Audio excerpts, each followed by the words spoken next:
முக்கிய செய்தி. மாவட்டந்தோறும் தனக்கான ஆதரவு எப்படி இருக்கிறது என்பது குறித்து நிர்வாகிகளிடம் கையெழுத்து வாங்குமாறு அதிமுக பொதுச் செயலாளர் எடப்பாடி பழனிசாமி அறிவுறுத்தியிருக்கிறார். கட்சியின் கட்டமைப்பை வலுப்படுத்துவது குறித்து அதிமுக பொதுச் செயலாளர் எடப்பாடி பழனிசாமியின் அடுத்த கட்ட நகர்வாக இது பார்க்கப்படுகிறது. தொடர்ந்து அதிமுக பல்வேறு தோல்விகளை தேர்தலில் சந்தித்து வரக்கூடிய நிலையில், அதே நேரத்தில் அதிமுக தற்போது மேலும் ஒரு பிரிவாக பிரிந்து செயல்பட்டு வரக்கூடிய நிலையில் கட்சியை எவ்வாறு வலுப்படுத்துவது, கட்சியில் இருக்கக்கூடிய நிர்வாகத்தை எவ்வாறு கட்டமைப்பது உள்ளிட்ட பல்வேறு விஷயங்கள் குறித்து நடவடிக்கை எடுப்பதற்காக அடுத்த கட்ட நகர்வாக எடப்பாடி பழனிசாமி இந்த நடவடிக்கை எடுத்திருக்கிறார். கூடுதல் விவரங்களை அதிமுகவில் நடைபெற்று வரக்கூடிய தற்போதைய அந்த நடவடிக்கை என்ன என்பது குறித்த கூடுதல் விவரங்களை வழங்குவதற்காக நமது செய்தியாளர் ராஜேஷ் தற்போது களத்திலிருந்து நேரலை இணைக்கிறார். ராஜேஷ், நம்ம தொடர்ந்து அதிமுகவோட அந்த செயல்பாடுகளை பார்த்துக்கிட்டு இருக்கோம். தொடர்ந்து தோல்வி, அதற்கடுத்து அதிமுக நிறைய பேர் விலகிட்டு இருக்காங்க. இப்போ மேலும் ஒரு பிரிவா அப்படின்னு செயல்பட்டு வராங்க. அதிமுக தப்ப என்னதான் நடக்குது? எடப்பாடி பழனிசாமி திரும்ப என்ன நடவடிக்கை எடுத்திருக்காரு அதிமுக வந்து வலுப்படுத்துவதற்காக? சரவணன் வணக்கம். 2026 சட்டமன்ற தேர்தல் முடிவுகள் என்பது அதிமுகவில் புயலை கிளப்பி இருக்கக்கூடிய சூழலில் இரு அணிகளாக பிரிந்திருக்கக்கூடிய ஒரு சூழல் என்பது ஏற்பட்டிருக்கிறது.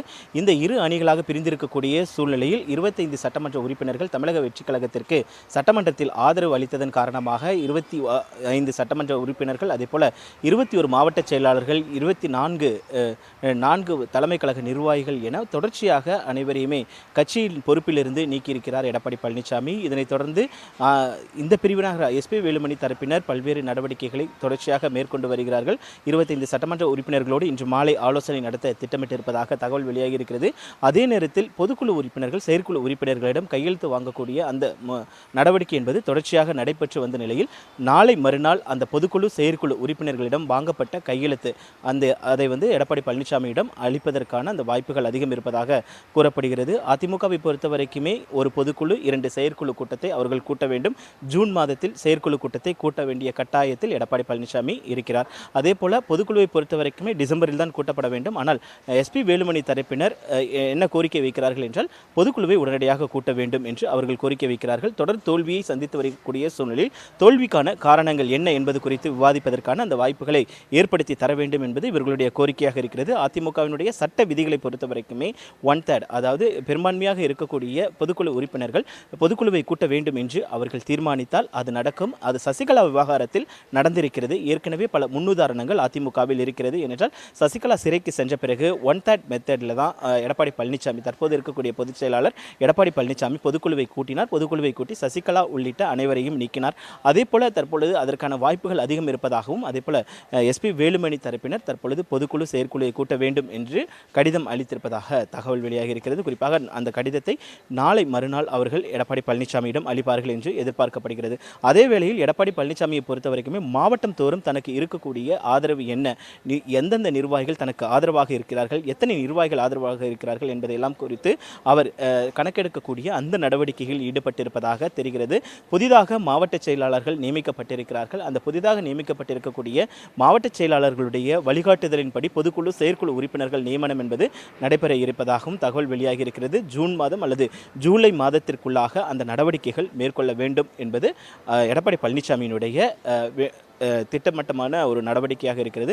அதே நேரத்தில் எடப்பாடி பழனிசாமியை பொறுத்த வரைக்குமே மாவட்டம் தோறும் தனக்கு இருக்கக்கூடிய பெரும்பான்மை ஆதரவு குறித்து அந்தந்த மாவட்ட நிர்வாகிகளிடம் கையெழுத்து வாங்கி தனக்கு அனுப்பும்படி அவர் ஏற்கனவே அறிவுறுத்தியிருக்கக்கூடிய சூழ்நிலையில் அந்த கையெழுத்து வாங்கக்கூடிய பணிகளை அவர்கள் செய்திருக்கிறார்கள். குறிப்பாக நேற்றைய தினத்தில் திண்டுக்கல் சீனிவாசன் தலைமையில் ஒரு கூட்டம் நடந்தது. அந்த கூட்டத்தில் திண்டுக்கல் சீனிவாசன் பேசும்பொழுது நிர்வாகிகள் அவர்களுடைய ஆதரவை பொதுச் செயலாளருக்கு தெரிவிக்கும் வகையில் கையெழுத்து போட்டிருக்கிறார்கள். அந்த கையொப்பமிட்ட கடிதத்தை நாங்கள் எடப்பாடி பழனிசாமி அவர்களுக்கு அனுப்புகிறோம் என்றெல்லாம் அவர்கள் தெரிவிக்கக்கூடிய அந்த காட்சிகளை நம்மால் பார்க்க முடிந்தது. ஒட்டுமொத்தமாக அதிமுகவை பொறுத்த வரைக்குமே இரு பிரிவினராக செயல்பட்டு வருகிறார்கள். அதே நேரத்தில் சட்டமன்ற பொறுத்த வரைக்கும் அதிமுகவினுடைய சட்டமன்ற குழு தலைவர் யார், கொறடா யார் உள்ளிட்டவைகள் குறித்து சபாநாயகர் முடிவெடுக்க வேண்டிய சூழல் என்பது இருக்கிறது. 15 நாட்களுக்காக அவர் முடிவெடுக்க வேண்டும் என்பதுதான் அவர்களுடைய கோரிக்கையாக இருக்கிறது. அப்படி எடுக்காத பட்சத்தில் நாங்கள் நீதிமன்றத்தை நாடுவோம். அதே போல 25 சட்டமன்ற உறுப்பினர்களையும் தகுதி நீக்கம் செய்ய வேண்டும் என்று அவர்கள் கோரிக்கை வைத்திருப்பதாகவும் தகவல் வெளியாகி இருக்கிறது. ஒட்டுமொத்தமாக அதிமுகவில் பிளவு என்பது ஏற்பட்டிருக்கக்கூடிய சூழ்நிலை இரு தரப்பினரும் கையெழுத்து வாங்கக்கூடிய அந்த பணிகளை மேற்கொண்டு வருகிறார்கள். எடப்பாடி பழனிசாமியை பொறுத்த வரைக்குமே பொதுக்குழுவை கூட்டினால் அது தனக்கு சாதகமாக இருக்காது என்று அவர் எண்ணுவதன் காரணமாக அந்த பொதுக்குழுவை கூட்டுவதற்கான அந்த வாய்ப்புகள் இல்லை என்று அவர்கள் திட்டவட்டமாக மறுக்கிறார்கள். நேற்றைய தினத்தில் செய்தியாளர்கள் மத்தியில் பேசிய மாநிலங்களவை உறுப்பினர் தனபால் அவர்கள் அதனை தெரிவித்திருந்தார். ஏனென்றால் பொதுக்குழு கூட்ட வேண்டிய தேவை என்ன இங்கு வந்திருக்கிறது என்றெல்லாம் அவர் கேள்வி கேட்டார். அவர் எடப்பாடி பழனிசாமியினுடைய முகமாக பார்க்கப்படக்கூடிய சூழ்நிலையில் அவருடைய கருத்து தான் எடப்பாடி பழனிசாமியுடைய கருத்தாக இருக்கும் என்று நிர்வாகிகள் மத்தியில் பேசப்படுகிறது. அந்த வகையில் அதிமுகவை பொறுத்த வரைக்குமே தற்போது வரைக்கும் பொதுக்குழு கூட்டுவதற்கான அந்த வாய்ப்புகள் சாத்தியக்கூறுகள் கிடையாது. அதே நேரத்தில் எஸ்பி வேலுமணி தலைமையில் இயங்கக்கூடிய நிர்வாகிகள் பொதுக்குழுவை கூட்டுவதற்கான அந்த தீவிரமான நடவடிக்கைகளை மேற்கொண்டு வருவதையும் நம்மால் பார்க்க முடிகிறது. ஏற்கனவே பொதுக்குழு செயற்குழு உறுப்பினர்களிடம் அவர்கள் கையெழுத்து வாங்கியிருக்கிறார்கள். அந்த கையெழுத்து வாங்கப்பட்ட அந்த படிவங்கள் நாளை மறுநாள் எடப்பாடி பழனிசாமியிடம் ஒப்படைக்க இருப்பதாக தகவல் வெளியாகி இருக்கிறது. சரவணன். ராஜேஷ், நீங்கள் சொல்வது போல அதிமுக கட்சியை பொறுத்தமட்டில் பொதுக்குழு செயற்குழு உறுப்பினர்கள் எடுக்கக்கூடிய அந்த முடிவுதான் கட்சி தலைமை கட்சி யார் வழிநடத்த வேண்டும் என்ற அந்த முடிவு எடுக்கக்கூடிய ஒரு சூழல் இருப்பதை நம்மால் பார்க்க முடியுது. அந்த வகையில் பொதுக்குழு உறுப்பினர்கள் செயற்குழு உறுப்பினர்கள் அதிமுகவில் மொத்தம் எத்தனை பேர் இருக்காங்க? எஸ்பி வேலுமணி கடிதம் வாங்கியிருப்பதா சொன்னீங்க, அவங்ககிட்ட எத்தனை பேர் யார் பக்கம் ஆதரவாக கடிதம் எழுதியிருக்காங்க? அது குறித்து விவரங்கள்.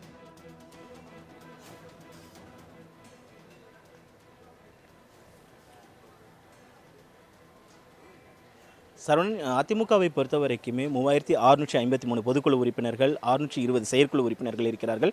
ஒட்டுமொத்தமாக எஸ்பி வேலுமணியை பொறுத்த வரைக்குமே அந்த 1/3 மெத்தட் என்பதுதான் அப்ளை ஆகும் என்று எதிர்பார்க்கப்படுகிறது. ஏனென்றால் சசிகலாவை நீக்குவதற்கு அந்த முறையை தான் இவர்கள் கையாண்டு சசிகலாவை நீக்கினார்கள். பொதுக்குழுவை கூட்டி சசிகலா அவர் சிறையில் இருந்த பொழுது அவர் தற்காலிக பொதுச் செயலாளராக பதவியேற்று அவர் சிறைக்கு சென்றிருந்தார். சிறையில் இருக்கும் பொழுது பொதுக்குழுவை கூட்டி அவரை நீக்க வேண்டும் என்று ஒரு சில நிர்வாகிகள் கோரிக்கை வைத்ததன் அடிப்படையில் பொதுக்குழு என்பது கூட்டப்பட்டது. பெரும்பாலான பொதுக்குழு உறுப்பினர்கள் அப்பொழுது இருந்த துணை பொதுச் செயலாளராக இருந்த டிடிவி தினகரனுக்கு ஆதரவாக இருந்தார்கள். ஆனால் எடப்பாடி பழனிசாமியால் அன்றைக்கு பொதுக்குழு கூட்ட முடிந்தது என்றால் அது 1/3 மெத்தட் என்று கூறுவார்கள். அதாவது பெரும்பான்மையாக இருக்கக்கூடிய இப்போ 3600 பொதுக்குழு உறுப்பினர்கள் இருக்கிறார்கள் என்றால் அதில் 1200 பொதுக்குழு உறுப்பினர்கள் இந்த பொதுக்குழுவை கூட்ட வேண்டும் என்று கோரினால் அதற்கான வாய்ப்புகள் சாத்தியக்கூறுகள் அதிகமாக இருக்கிறது.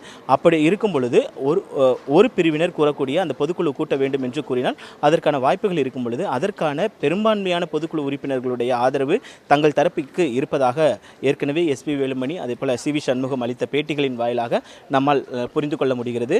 அதேபோல ஒவ்வொரு மாவட்டங்களுமே பெரும்பான்மையாக இருக்கக்கூடிய மாவட்டங்கள், இப்போ புதுக்கோட்டை மாவட்டம் எடுத்திருந்தால் அங்கு விஜயபாஸ்கர் தான் முதன்மையாக பார்க்கக்கூடிய ஒரு முகமாக இருக்கிறார். அதேபோல கோவை எடுத்துக்கொண்டாலே அங்கு எஸ்பி வேலுமணி தான் முகமாக பார்க்கப்படுகிறார். விழுப்புரம் எடுத்துக்கொண்டால் சி.வி. சண்முகம், அதேபோல திருவாரூர் எடுத்துக்கொண்டால் காமராஜ் முகமாக பார்க்கப்படுகிறார். இப்படி மாவட்டங்கள் தோறும் இருக்கும் பொழுது அவர்களுக்கான அந்த 1/3 1200 பொதுக்குழு உறுப்பினர்கள் கூட்டுவதற்கான அந்த பெரும்பான்மை இருப்பதாக கூறப்படுகிறது. அந்த பெரும்பான்மையான பொதுக்குழு உறுப்பினர்களுடைய எண்ணங்களை பிரதிபலிக்கும் விதமாக அவர்களிடத்தில் கையெழுத்து வாங்கி அதனை தான் பொதுச் செயலாளத்தில் கொடுக்கக்கூடிய அந்த பணிகள் என்பது மேற்கொள்ளப்படுகிறது. சரவணன். ராஜேஷ், அதே நேரத்தில் அதிமுக பொதுச் செயலாளர் எடப்பாடி தரப்பிலிருந்து இந்த பொதுக்குழு கூட்டத்தை தள்ளி போடலாம் இல்லையா? ஏன்னா ஒரு கட்சி அப்படின்னு எடுத்துக்கிட்டோம்னா ஆண்டுக்கு இத்தனை தடவை பொதுக்குழு கூட்டணும் அப்படின்ற ஒரு விதி இருக்கு இல்லையா? அதன்படி கூட்டி தானே ஆகணும்.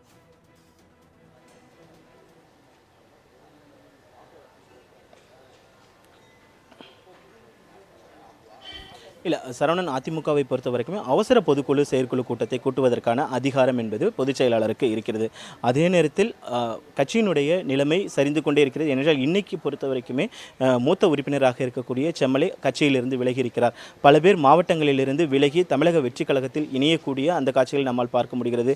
ஈரோடில் முன்னாள் அமைச்சராக இருக்கக்கூடிய ராமலிங்கம் போன்றவர்கள்லாம் தமிழக வெற்றி கழகத்தில் இணைந்திருக்கிறார்கள். இப்படியான ஒரு சூழ்நிலையில் கட்சி ஒரு பலமிழக்கக்கூடிய ஒரு சூழல் இருக்கிறது. அதனால் அவசர பொதுக்குழு அவசர செயற்குழு கூட்டத்தை கூட்டுவதற்கான அந்த வாய்ப்புகள் இருக்கிறது. அதற்கான அதிகாரம் என்பது பொதுச் செயலாளருக்கு இருக்கிறது. ஆனால் இருந்த போதிலும் நான் சொன்ன அந்த 1/3 மெத்தட் மூலமாக அவசர பொதுக்குழுவை கூட்டுங்கள் என்று வலியுறுத்துவதற்கான வாய்ப்புகள் இவர்களிடத்தில் இருப்பதன் காரணமாகத்தான் அதனை அவர்கள் முன்னெடுத்திருக்கிறார்கள்.